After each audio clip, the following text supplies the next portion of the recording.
네, 안녕하십니까. 행정절차론 강의하고 있는 엄정호 행정사입니다. 만나 뵙게 돼서 반갑습니다. 행정절차론이나 이제 행정사 시험 관련해서 이제 앞에 이제 그 교수님들이 워낙 잘 말씀드려서 저는 구체적인 얘기보다는 이 얘기를 한번 드려볼게요. 자, 우선 여러분들이 이제 어제 시험을 보신 거죠. 어제 시험을 보셔서 합격을 하신 걸로 알고 있습니다. 동차반 설명회를 오셨기 때문에. 자, 그러면은 지금 먼저 공부를 하시는 분들이 있을 거예요. 이제 유예생 분들이 여러분보다 먼저 공부를 시작하셨겠죠. 이제 한 6, 7, 8, 9, 얼추 한 120일 남았네요. 그죠? 시간이 충분할까요? 아닐까요? 시간이 그렇게 많지는 않은 것 같아요. 만약에 행정절차론 하나만 시험을 본다 그러면은 120일 충분하다고 전 말씀드릴 수 있습니다. 근데 그러지 않죠. 왜? 민법도 봐야 되고 실무법도 봐야 되고 사무관리론도 봐야 되고 이러다 보니까 120일이 그렇게 충분한 시간은 아닌 것처럼 보여요. 그러면은 120일이 힘드냐? 불가능하냐? 그것도 아닙니다. 충분히 가능할 수 있어요.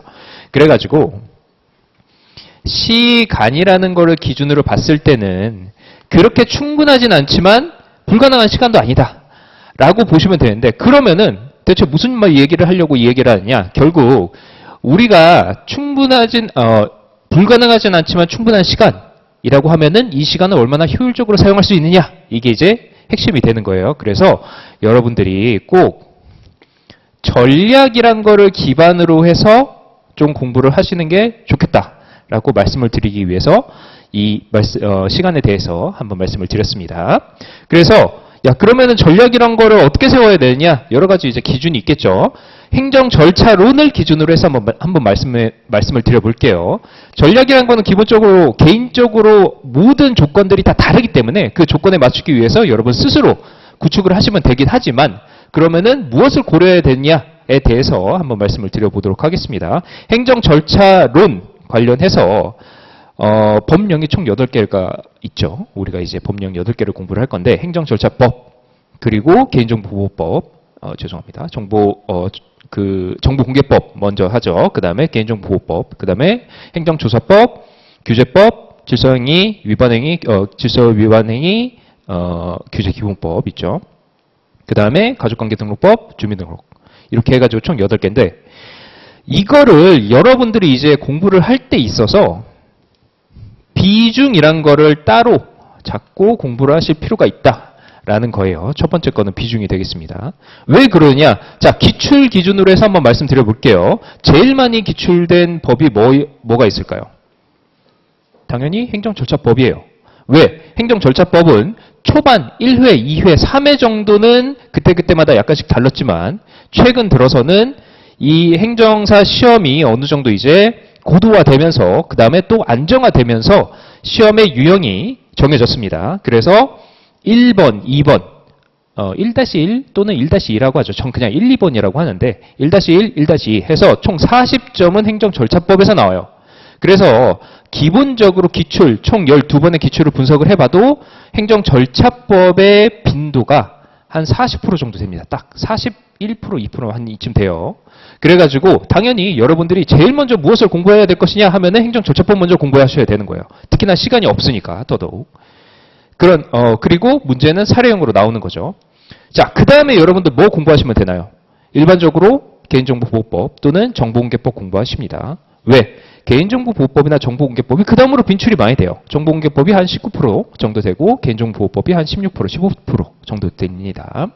그 다음에 이제 마이너한 3법들이 있는 거죠. 조사법, 질서행위 규제법, 그 다음에 죄송합니다. 행정규제법, 그 다음에 질서위반행위 기본법, 이렇게 해가지고 총 3개가 있는데, 이것들이 각자 한 10몇 %쯤에서 나와요. 그런데 제가 여기서 왜 이 말씀을 드리냐면은, 우선 절차법은 반드시 여러분들이 기본적으로 알고 가셔야 될 법이라고 보시면 돼요. 그리고 앞서 우리 이현우 교수님이 말씀하시기도 했지만, 절차법은 워낙 다들 공부하는 거기 때문에 잘해도 점수 잘 안 나와요. 근데 못하면 티가 확 납니다. 그래서 못하면은 금방 떨어져요, 점수가. 그렇기 때문에 기본적으로 여러분들이 반드시 필수적으로 갖고 가야 될 법이다라고 보시면 돼요. 그런데 이제 여러분들이 저도 강의를 하니까 알지만 여러분들이 이제 어디서 막히느냐? 개인정보보호법에서 많이 막힙니다. 왜? 개인정보보호법이 양이 많아요. 제일 많아요. 행정절차법에서 개인정보보호법이 거의 제일 많다. 흔히 말해 법 조항수로 보면 제일 많다라고 보시면 됩니다. 그리고 암기해야 될 게 많은 거죠. 그리고 내용도 뭐가 뭔지 모르겠어. 왜? 개인정보보호법은 나랑 직접적으로 관련있는 내용도 있긴 한데 또 그렇지 않은 내용도 많아요. 뭐 흔히 말해서 정부 처리자가 준수해야 될 내용이라든지 국가가 준수해야 될 내용이라든지 내가 모르는 내용도 많이 있습니다. 그래서 체감이 잘 안 돼요. 내용은 많고 체감은 잘 안 되고 현실에서 직접적으로 나랑 마주하는 내용은 별로 없고 그러다 보니까 여러분들이 개인정보보호법 딱 들어가서 어려워합니다. 그래서 저는 전략을 세울 때 제 강의를 듣는 분들한테는 이렇게 해요. 개인정보보호법 뛰어넘으라고 해요. 공부하지 말라고 하는 게 아니에요. 그러면 뭐 먼저 하느냐? 정보공개법 먼저 하세요. 이렇게 말씀드립니다. 왜? 정보공개법이 개인정보보호법보다 빈출 더 기출이 많아요. 19% 한 이쯤 됩니다. 개인정보보호법은 한 15% 돼요. 그리고 정보공개법은 굉장히 조항이 적어요. 어마무시하게 적습니다. 그래서 여러분들 기본적으로 내가 넘을 수 있는 허들의 크기가 실제로 내가 넘을 수 있고 없고 그 허들이 높고 낮고를 떠나서 표면적으로 나에게 보여지는 그 심리적 압박감이란 게 있어요. 개인정보보호법 같이 여러분들이 만약 난 잘 알아. 전혀 무섭지도 않고 난 전혀 이게 장애물로서 나에게 다가오지 않아 하면 하셔도 되는데 일반적으로 양이 많고 낯설고 이런 과목들은 여러분한테 큰 장애로 다가올 수 있다는 거예요. 장애물로. 그럴 때는 과감히 뛰어넘으세요. 왜? 우리는 수학 공부를 하는 게 아닙니다. 수학 공부는 덧셈, 뺄셈, 나눗셈, 곱셈 못하면은 미분, 적분 못해요. 근데 우리는 8개 법들은 어느 정도 상당히 다 독립된 법들이기 때문에 뭐 먼저 공부를 했다라고 해서 그게 그 뒤에 공부 나오는 거에 대해서 뭐 지대한 영향을 끼치고 그런 건 크게 없습니다. 그렇기 때문에 내가 이 법에 대해서 좀 어렵다라고 하면은 여러분들 시간이 충분하지 않기 때문에 왜 총 4개 과목을 다 공부를 해야 되기 때문에 그럴 때는 과감히 뛰어넘는 방법도 생각을 하셔야 된다는 거예요. 공부하지 말라는 게 아니에요. 뒤로 미루라는 거예요. 자, 그 다음에 마이너한 3법들 있죠. 여러분들 보시면 알겠지만 여기도 법 조항이 그렇게 많지가 않아요. 우리가 이제 기본적으로 공부해야 될 거는 법 조항인데 그리고 마찬가지로 법 조항도 많이 없는 데다가 판례도 많이 없습니다. 행정절차법은 많이 있어요. 그래서 근데 예를 들어서 행정조사기본법 같은 경우에는 개인정보보호법이랑 얼추 비슷하게 기출이 났어요. 빈도가. 그러면은 개인정보보호법에 목맬 필요가 없는 거예요. 맨 먼저 가가지고 여러분들 시간도 없는데 개인정보보호법만 계속 보면서 1주일, 2주일, 3주일 이렇게 지금 갈 시간이 아니라는 거예요. 그래서 뒤에 있는 마이너한 3법 먼저 보십시오. 훨씬 깔끔히 문제가 나옵니다. 대부분. 그래가지고 그거 먼저 보시고 맨 마지막으로 개인정보보호법 보시는 게 훨씬 낫습니다. 주민등록법이랑 가족관계 등록법은 뺄게요. 왜냐면 그건 워낙 마이너하니까. 그런 거는 그럼 언제 공부하느냐? 여러분 동차 기준으로 말씀드리는 거예요. 시험 보기 전에 공부하는 거예요. 그런 거는 어차피 여러분도 모르고 유해생도 모릅니다. 왜? 양도 많은데 기출도 안 됐어. 뭘 암기해야 될지도 잘 모르겠어. 약간 이런 거기 때문에 여러분들 너무 그런 거에 스트레스 받지 않고 이렇게 어떤 과목을 먼저 공부할지 여러분들이 먼저 전략적으로 순서를 구축을 하시는 게 동차생에게 굉장히 필요한 작업이다라고 말씀드린다고 말씀드리기 위해서 이 말씀을 드렸다라고 말씀드리겠습니다. 그 다음에 문제의 유형도 여러분들이 고려를 하셔야 되는 거예요. 문제의 유형. 무슨 유형이냐? 아까 뭐 다 아시겠지만 절차법 같은 경우에는 이제는 사례형으로 굳어졌다라고 보시면 됩니다. 그래가지고 총 100문제 중에서 100점 중에서 40점이 사례형으로 나와요. 사례형은 일반적으로 우리 출제자들이 만들지 않습니다. 왜? 만들게 되면은 단어 하나만 잘못 나왔어도 엄청나게 논란이 많이 돼요. 그래서 그냥 판례에서 거의 갖고 온다라고 보시면 됩니다. 다른 얘기로 하면 뭐다? 판례 열심히 공부하세요. 당연히 법 조문은 모든 법 답안을 쓸 때 우리가 근거를 제시해야 되는데 그 근거 중에서 제일 센 근거는 법조문이에요. 성문법 국가이기 때문에 그것보다 센 근거는 없어요. 그런데 사례형 문제는 판례에 기반해서 나오기 때문에 이 판례가 그러면 추가되느냐 안 되느냐에 따라서 법 답안지의 퀄리티가 굉장히 많이 차이가 납니다. 그래서 여러분들이 이제 절차법 공부를 한다. 그러면 주요 판례들도 잘 보셔야겠죠. 이제 더 이상 법 조문만 암기해서는 좋은 답안이 나올 수 없다. 이렇게 보시면 돼요. 자, 그 다음에 약술. 약술형 중에서도 약술이 이제 지금 총 3문제가 나오죠. 60점이 이제 약술형인데 그럼에도 불구하고 저는 이제 사례형 약술 문제 뭐 약간 이렇게 얘기를 해요. 대표적인 예가 아까 이현우 그 교수님이 말씀해 보여주셨는데 정보공개법 문제들이에요. 왜냐하면 정보공개법이 제가 방금 전에도 말씀드렸죠. 기출 확률도 조금 높고 빈출이고 거기다가 양도 적고 근데 또 신기하게 판례도 많아요. 개인정보보호법보다 더 많아요. 정보공개법이. 그래서 어떤 식으로 문제가 나오느냐. 판례가 그대로 나오진 않는데 자 정보공개를 청구를 했는데 그 정보공개가 정보공개 청구를 한 내용이 개인정보가 들어가 있다. 그러면은 어떻게 해야 되냐. 개인정보 들어갔다고 전부 비공개를 했다. 그럼 어떻게 해야 되냐. 이런 문제가 두세 문제 그냥 나와버렸어요. 연속해서. 그러면은 이거는 사례형처럼 풀시면 돼요. 논점. 비공개 대상에 해당이 되는가. 두 번째, 비공개 대상에 해당될 경우 전부 비공개를 해야 되는가 아니면은 부분 공개를 하면 되는가. 이렇게 그냥 써버리면 되는 거예요. 사례형처럼 답안을 작성하시면 되는 거죠. 그래가지고 그 내용들 쭉 쓰시면 되는 거예요. 그래서 이제는 단순히 약술이어도 그냥 말 그대로 A에 대해서 설명하시오. 이렇게 끝나는 게 아니라 사례형처럼 나올 수 있다는 겁니다. 그래서 약술형 답안을 쓸 때도 여러분들이 판례에 대해서 잘 알고 있어야겠다라고 이제 말씀드리고 그래서 점점 이제 여러분들이 공부를 하실 때 그런 얘기가 있어요. 야, 행정사 시험 법 조항만 암기하면 되는 거 아니야? 전혀 그렇지 않습니다. 이제 판례 모르면 여러분들 이제 좋은 퀄리티의 답안이 나올 수가 없는 거예요. 애초에. 그렇게 보시면 되고 어쨌든 간에 그럼에도 불구하고 나머지 한 2문제 정도는 순수한 약술형 문제가 지금 나오고 있어요. 그런데 약술형도 여러분들이 답안을 작성하실 때 그리고 공부를 하실 때 조금 고려를 하셔야 되는 게 뭐냐면은 약술형 문제에서 뭘 요구하는지를 항상 여러분들이 체크를 잘 하셔야 되는 거예요. 무슨 얘기냐? 자, 약술형 문제에서 A, B에 대해서 설명하시고 A와 B의 공통점과 차이점에 대해서 서술하시오. 그러면은 반드시 목차를 그렇게 잡으셔야 되는 거예요. 공통점과 차이점이라는 목차를 안 잡으시면은 점수가 안 나온다. 이렇게 보시면 됩니다. A와 B에 대해서 굉장히 잘 설명을 하고 나서 자, 우리 채점자 여러분들이 공통점 알아서 찾아보세요. 전 다 써놨습니다. 이렇게 하면 안 된다는 거예요. 공통점이라는 정확한 목차를 잡아주셔야지 여러분들의 답안의 퀄리티가 올라간다라고 보시면 되겠습니다. 그런 것들을 이제 중요하게 보면서 여러분들이 공부하셔야 되는 거죠. 그래가지고 어떤 이제 우리가 공부를 하실 때 문제 유형에 따라서 당연히 사례형 문제가 나오는 거는 당연히 이제 여러분들이 판례 중요하게 이제 보셔야 되는 거고 판례도 이제 같이 암기를 하셔야 되는 거고 그 다음 약술형 문제다라고 하더라도 이제 점점 사례형과 비슷한 형태로 나오기 때문에 어떤 판례를 그 과목에서 어떤 판례가 나왔는지 이런 것도 잘 체크를 하시면 되는 거고 그 다음 답안 작성에 있어서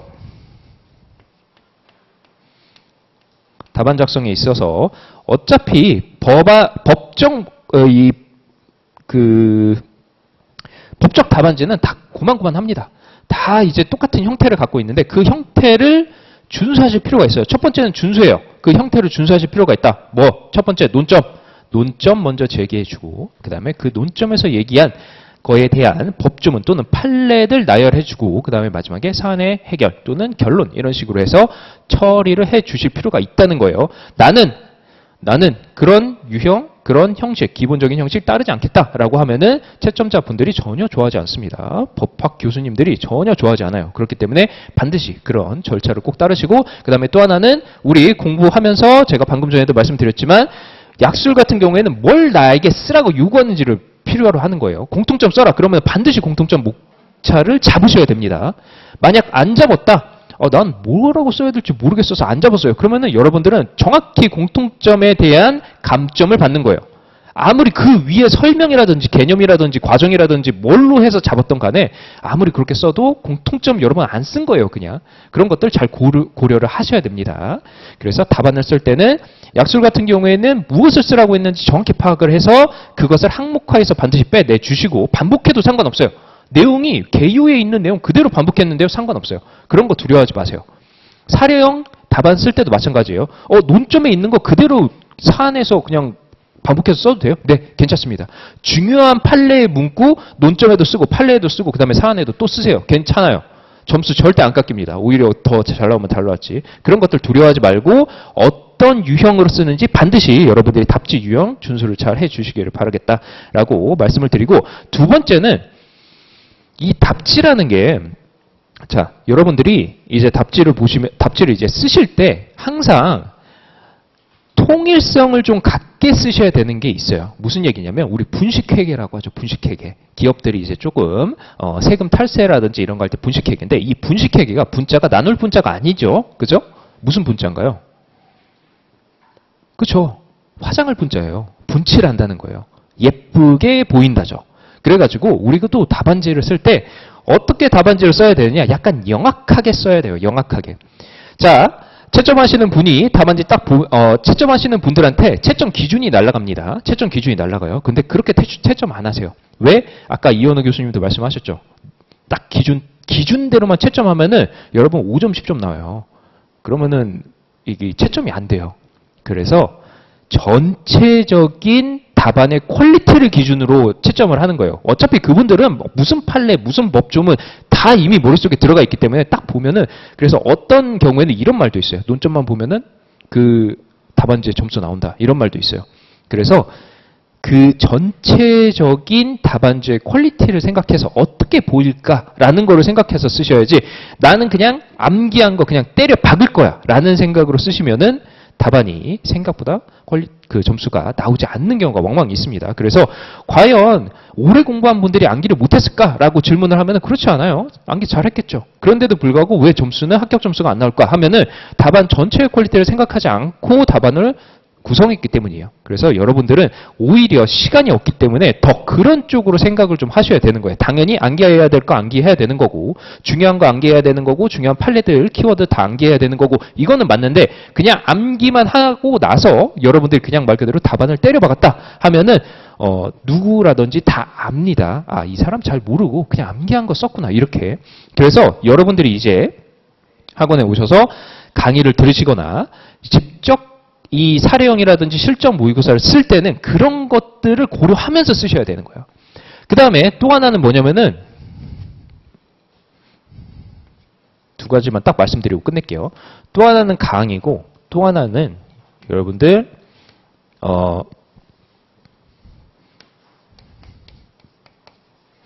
요거까지 말씀드릴게요. 스스로 하라라는 거는 뭐냐면은 당연히 암기 이런 거 스스로 하죠. 근데 조급하지 말라는 거예요. 무슨 얘기냐면 자, 여러분들 이제 사례형 모의고사 강의를 들을 거다라고 하면은 사례형 모의고사 50분 내에 답안 써야 됩니다. 실제로 여러분들 시험장 가시면은 50분, 실제로는 50분보다 더 될 수 있어요. 왜?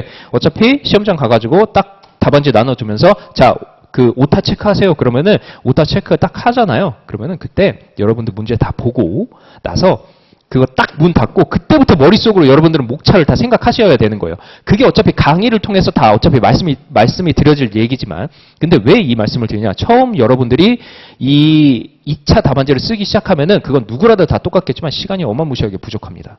여러분들은 절대 답안지를 완성시킬 수 없어요. 완성시킬 수 있죠. 대신 퀄리티가 굉장히 떨어지겠죠. 그렇기 때문에 여러분들이 사례형 이 50분 동안 정해진 실전형 이 시간에는 답안을 제대로 작성할 수 없는 거예요. 그러면은 답안 제대로 작성하지 못하고 45점 맞았네. 난 아직 45점밖에 안 되는구나. 이거 하지 마시고 반드시 여러분들은 집에 가셔서 시간과 무관하게 답안을 반드시 작성을 해야 돼요. 내가 할 수 있는 능력 내에서 최대한의 최선의 답안을 한 번씩 작성을 해 주셔야지 그때 실력이 오르는 거예요. 여러분들 수능 다 보셨죠? 수능 보시면서 나는 하루에 뭐 500문제, 100문제씩 풀었어. 100문제 풀어도 여러분 점수 잘 안 올라요. 틀린 오답 노트라는 걸 만들어야 되는 거고 그 내용이 무슨 내용인지를 전체적으로 다시 파악해야 되는 건데 마치 여러분들이 사례형 시험 그냥 50분 시험만 보고 와가지고 나 오늘 공부 많이 했어. 이러면은 그냥 나는 우리 이제 특히나 남성분들 운동 많이 하시죠. 원RM이라고 하죠. 무거운 거 나 과연 뭐 데드리프트 몇 킬로 들 수 있을까 하면서 하루에 그냥 데드리프트 한 번 들고 끝내는 거랑 똑같아요. 10번 어쨌든 간에 열심히 운동을 하고 나서 들어야지 그 무게가 오르는 거잖아요. 근데 그냥 계속 한 번만 들어. 오늘도 한 번, 내일도 한 번, 모레도 한 번. 100kg에서 절대 늘지 않습니다. 그렇게 생각하시면 돼요. 그래서 반드시 여러분들이 지금 시간이 조금 부족하다고 해도 오히려 그러기 때문에 50분으로 제한된 시간이 아니라 충분한 시간을 갖고 여러분들이 내가 할 수 있는 최대한의 퍼포먼스를 내서 답안을 한번 작성해 보시는 거예요.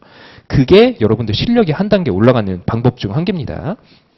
반드시 하나 말씀드리고, 그 다음에 다음 마지막으로 말씀드리는 거는 이거는 이제 마케팅이 아니에요. 웬만하면 강의 들으십시오. 제 강의 들으라는 말이 아닙니다. 웬만하면 강의 들으시고, 웬만하면은 시험 보러 와서 시험 한 번씩 보세요. 왜 그러냐면 이제 특히나 시간이 그렇게 많이 없으시기 때문에, 물론 여러분들한테 불가능한 시간이 아니에요.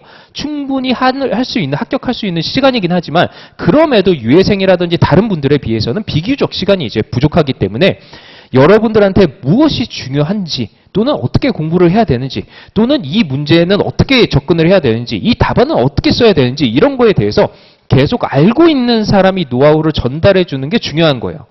시간이 여유가 있으면은 여러분 천천히 해도 됩니다. 천천히. 근데 지금은 그럴 시간이 아니죠. 그러면은 최대한 어떤 정보들을 빨리빨리 습득을 해야 되는 거고, 내가 어떤 정보를 풀어갈 때 그거를 어떻게 하면 효율적으로 풀어갈지를 누군가가 옆에서 코치를 좀 해줘야 되는 거예요. 그게 결국엔 강의라는 거예요. 그렇기 때문에 저한테 들으라는 게 아닙니다. 다른 분들 것도 마찬가지지만 어쨌든 지금은 그런 것들이 이제 그런 작업이 필요하다라고 말씀을 드리겠습니다.